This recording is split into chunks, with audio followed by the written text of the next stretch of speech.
Hello. Today's video will be on free will, the concept of free will and why it might be beneficial to believe in free will even though it is unclear if it's even existing. Most videos online tackle the topic from a purely philosophical standpoint, but I am going to tackle it from a computer science standpoint, as I am rather proficient in theoretical computer science, the science that actually concerns itself with computations and the concept of non-determinism and determinism in the most practical manner, in my opinion. But without further ado, let's dig into some slides that explain how the universe works. In this slide we can see the past, the present and the future. And what we can see here are all the particles in the universe, listed neatly from the particle number 1 to the particle number n. And the universe consists of many tiny particles, or elementary particles, or however you want to call them. And each of those tiny particles has first a position and a rotation and many other properties, like a weight and the number of neutrons and protons and electrons. There are many properties assigned to each particle. And these properties can be called the state of a particle. And when you combine all the states of all the particles at any given time, and this is the past, for example, or some point in the past, then we have the state of the universe at that point in time. Here is the state of the universe in the past, here is the state of the universe in the present, and here is the state of the universe in the future. And at each point in time, at each Planck time, the state of the universe can change a little bit according to the rules or laws of nature. And the whole passage of time is in essence just a big sequence of state changes of all those particles in an entirely physical universe. Okay, but what does that even mean? What does it help to know all those things? The thing is that the state of the universe resembles a computation in many aspects. Let's now have a look at how a computation works in comparison to the universe. What we can see here is in essence a circuit. It has some inputs, I to n, some circuits in the middle and some output 1 to output n. And in between the input and the output there is a computation that is performed. The inputs get in here, then there are some circuits that transform the input number to something else, and then we have an output that is an entirely different number, let's say. And all those steps that take place are just state changes of the input number. And in essence, in computers, we are working with transistors that can express the states 1 and 0. A computer takes those input bits and performs a series of transformations on them, and those rules that state the actual content of the transformation are usually expressed as a computer program. A computer program can be viewed as a set of rules of state transformation. We take everything that is in the main memory of a computer and transform it to something else. And bits, or transistors, are not the only possible form of state that a machine can work with. Any state is a possible candidate. A computation generalizes all possible rules of state changes on all possible kinds of state. And the universe can therefore be interpreted as a very big and a very complex computation. Okay, but what do we make out of this? Well, first of all, computations with classical computers are usually deterministic. When you take the same initial state, the same input numbers for example, and the same programs on the very same machine, the result will always be the same.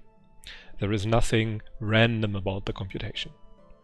Non-determinism, on the other hand, in comparison with classical computers that are deterministic, means that the result can differ, given the identical input string and the identical program and the identical machine. The result does not have to be the same every time. And a big part of theoretical computer science concerns itself with the idea what would happen if there were non-deterministic components in a system. So computer science, theoretical computer science in essence, actually experiments with the ideas about those things on a very technical level and not just as a thought experiment. And those components that could be non-deterministics could be, for example, true random generators or external all-knowing oracles, or simple components that are external to a system and not part of a system. And a computation as a whole becomes non-deterministic as soon as one non-deterministic component exists inside a whole system. If there is one non-deterministic component inside of a computer, then that computer becomes non-deterministic and we cannot predict what the result will be. There will be a set of possible results and not just only one. And computers are not capable right now of true random. We always take the random number from somewhere. The computer can just transform numbers that look random but are not random. So computers are rather deterministic and not non-deterministic. And one could argue now that determinism is more difficult, as a single non-deterministic component would render an entire system non-deterministic. Even one of the possible unknown components would suffice. Okay, but what physical unknown components do even exist? Are there possible non-deterministic components in the universe? And the answer is yes. First of all, consciousness itself seems to be a big unknown thing in our universe. We cannot really explain consciousness as a computation as of right now. We have no idea how it works, and we cannot really recreate it inside of a computer. It is hard to explain it or even to simulate it with just computational state transformation processes. Another candidate are random processes at the quantum level. They seem to exist and might even be truly random. We do not know yet, but we can perform computations using quantum bits, for example, that express some random properties. We do not know if they are truly random, that has to be said, but they appear to be truly random. And there could also be some other external phenomena, but those are harder to describe as they cannot really be viewed from inside of the system. And the question of determinism versus non-determinism is thus a big conditional. If there are any non-deterministic components in the universe, then we can have free will. If not, we don't have free will. That is the big question. So, but what are the implications for free will then, in more detail? Free will, first of all, means that we can make a choice at each point in time, which is impossible in a deterministic system. A computer, for example, can't make a choice. We program it, and from that moment onwards, it will just do the same every time. And in a completely physical universe, without any non-deterministic components, free will must be an illusion. We would, well, pretty much be conscious of the opportunities we have, but we would always choose the same one. And a person that is incredibly mindful, a monk, for example, that has been meditating for many hours, even thousands of hours, can see or experience that they have no choices at all, and things just happen, which seems to support the thesis that we live in a universe that has no free will. However, the Buddha, the person that kind of was the, well, in some sense, the best of all meditators, never answered the question, for example, if the mind and the body are the same, or, in other words, if there are possible external components to the universe. And he stated that possible non-deterministic components aren't of any concern to us, and this leaves room for some doubt that there might even be free will or something like that. In addition, a person can use, for example, more input data when they are mindful that was previously inaccessible. It is perfectly possible that the belief in free will, for example, leads to different possible computation results, let's say, since it is observably the case with mindfulness. And regardless of the fact if free will exists or not, the simple belief in it can alter the process and thereby the set of possible future states of all particles, let's say. And a belief in free will can be useful even if the truth value is unclear, since it promotes responsibility and doing things. The belief in fate or determinism, however, can easily lead to non-doing. It does not have to lead to non-doing, but it can be used to legitimize doing nothing at all, since everything is set in stone anyway, and you have no influence over it. But let's now come to a short illustration what free will can mean with particle systems as we presented them before. Let's take this particle system, for example. We again have the past, the present, and the future. In a deterministic system, those particles all have a state, and I express this state here just as the rotation of those particles, indicated by the black and the yellow axis inside of the particles. And those states change from past to present to future. In an entirely deterministic universe, those chain of state changes will always be the same if we restart the universe.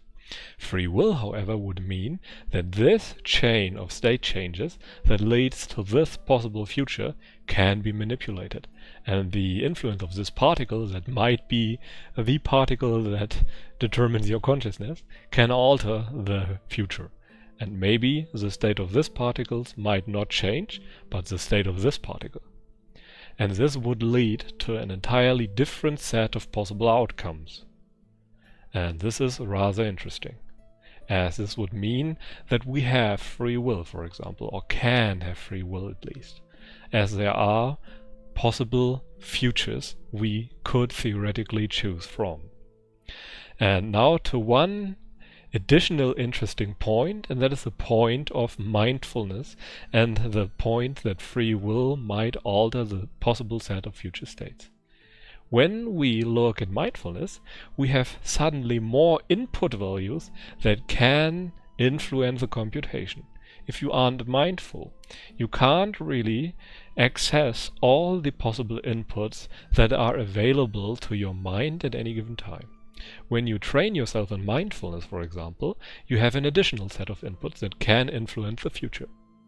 That might not, relate to free will directly, but if there are possible future states, for example, that humans can access, some of them will be locked to people that are not mindful, for example. If you are mindful, you can influence this chain of state changes here that has not previously been possible.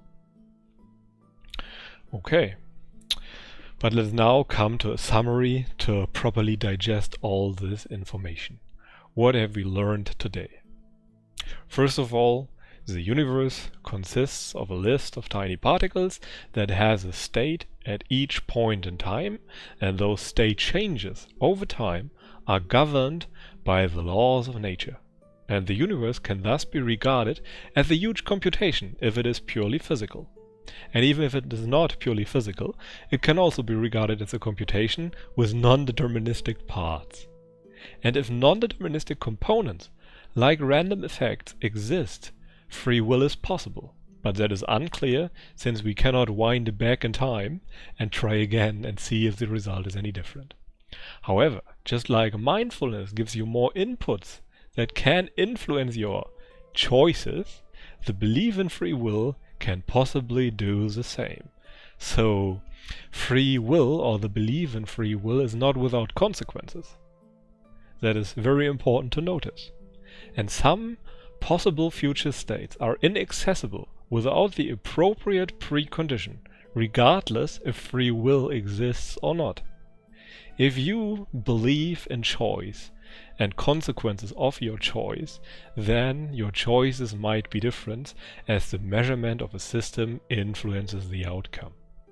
And while the existence of free will remain unclear or might be even unlikely, the simple belief in it can be beneficial. The belief in determinism can easily lead to non-doing. It can lead to stagnation, while the opposite promotes responsibility and meaning and is therefore more or less useful. There is a difference between truthfulness and usefulness. Okay, and that is pretty much it for today. And this topic is very difficult in my opinion, and it requires lots and lots of preconditions. So if I left something out or unexplained, please let me know in the comment section and I will clarify it, either via a video or via a comment.